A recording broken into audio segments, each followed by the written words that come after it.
Well, a top Democratic senator is now calling out Republicans for what she calls grandstanding at the World War II memorial after the government shut down, closed off the site on Tuesday. The site reopened one day later after GOP lawmakers helped a group of veterans to open up those barricades and complete the trip that they had come so far to do.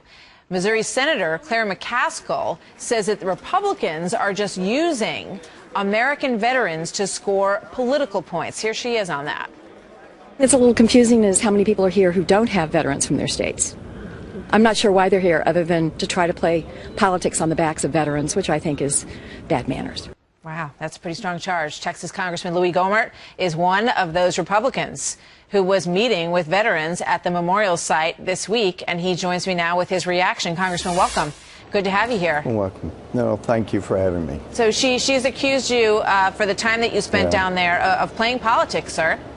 Yeah, and my heart breaks for somebody with the ignorance of Claire McCaskill. Having served in the Army, active duty 78 to 82, having been spit at in uniform, having been ordered not to wear my uniform off post because of the threats to people in uniform.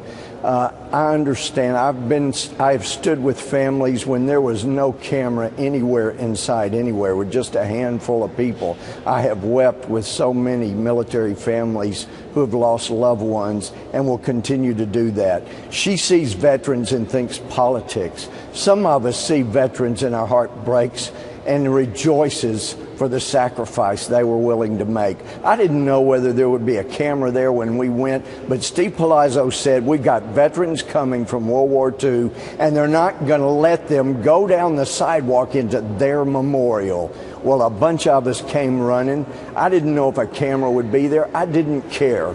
But I knew there would be World War II veterans who had served their country so patriotically.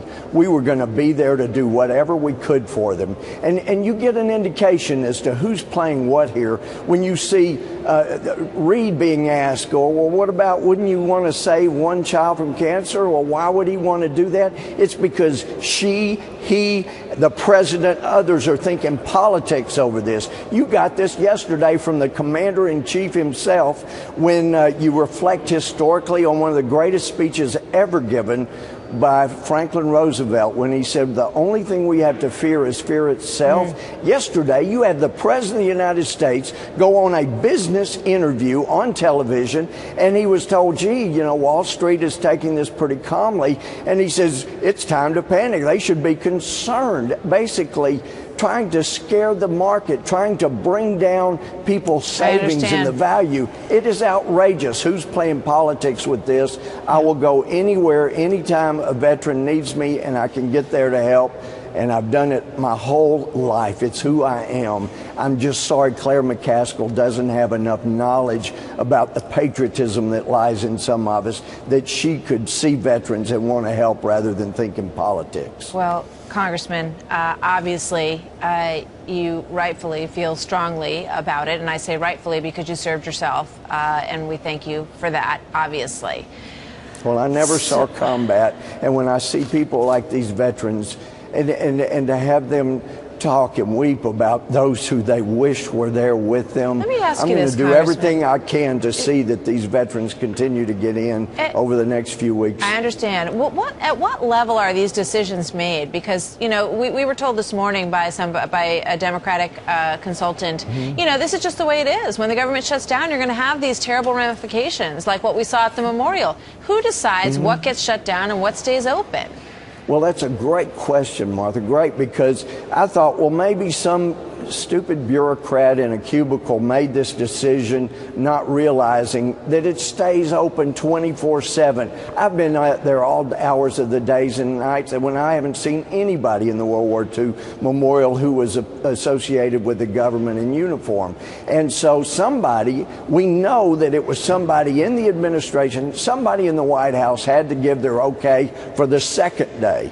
The first day could have been a stupid bureaucrat, but the second day, after it made national news, it had to be very clear somebody was doing it. And Martha, look, you know, over here at Mount Vernon, it doesn't even take federal funds, but there was a little turnaround for buses, and they blocked that off to create as much havoc. They didn't need a federal office out there. The Moore Farm hadn't taken federal funds since 1980, and they go out there and ran off the Chamber of Commerce from McLean, and they hadn't even used federal funds since 1980. It is very surprising that these places that are literally open air, so it takes an effort and an expense, actually, to bring over barricades and to bring over some guards to close them off. It's mind-boggling, actually. At Moore Farm in Virginia, they rented the barricades to close down a facility that doesn't even take federal funds. Somebody is intentionally trying to create harm, and now the president's trying to stir up fear. Congressman, it's very unbecoming. Thank you very much